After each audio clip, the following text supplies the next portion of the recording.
আজকে যে বিষয়ে আমরা আলোচনা করছিলাম হিজরি সনের গুরুত্ব, আসলে তো অনেক গুরুত্বপূর্ণ বিষয় ছিল, সেখান থেকে সিদ্ধান্ত নেওয়া যেত, যেমন আল্লাহর হাবিবের জন্ম অথবা আল্লাহর হাবিবের ইন্তেকাল অথবা আল্লাহর হাবিব সাল্লাল্লাহু আলাইহি ওয়াসাল্লামের নবুয়ত যেদিন পেয়েছিলেন সেই দিন অথবা মক্কা বিজয়ের দিন, বদরের দিন, অনেকগুলো ছিল। কিন্তু হিজরতকে কেন নিয়ে এই হিজরি বছর শুরু হলো, এটা একটা প্রশ্ন কিন্তু থেকে যায় যে এত কিছু থাকতে হিজরতকে কেন বেছে নেওয়া হলো। It's a very nice question, খুবই চমৎকার একটি প্রশ্ন আপনি করেছেন, ভেরি ইম্পর্টেন্ট কোয়েশ্চেন।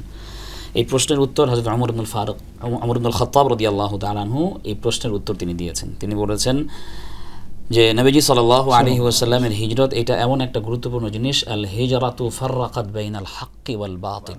নবীজি সাল্লাল্লাহু আলাইহি ওয়াসাল্লামের এই হিজরতটি সত্য এবং মিথ্যার মধ্যে পার্থক্য করে দিয়েছে।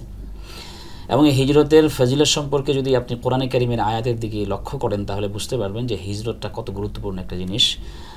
সূরা আলে ইমরানের 195 নম্বর আয়াতে 4 নম্বর পারার 15 নম্বর পৃষ্ঠা আল্লাহ রাব্বুল আলামিন ইরশাদ করেছেন, ওয়াল্লাযীনা হাজারু ফি সাবিলিল্লাহি ওয়া উখরিজু মিন দিয়ারিহিম ওয়া উযু ফি সাবিলিল্লাহি ওয়া কাতালু ওয়া কুতিলু লাউকাফফিরান্না আনহুম সাইয়্যাতিহিম ওয়া লাউদখিলান্নাহুম জান্নাত।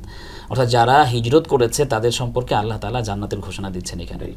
যাদেরকে তাদের ঘর থেকে বের করে দেওয়া হয়েছে, যারা ঘর বাড়ি সব কিছু ত্যাগ করে হিজরত করে মদিনায় গিয়েছে, এর থেকে বোঝা যায় যে সাহাবায়ে কেরামের কাছে বিষয়টা পরিষ্কার হয়েছে যে ইসলাম সত্য,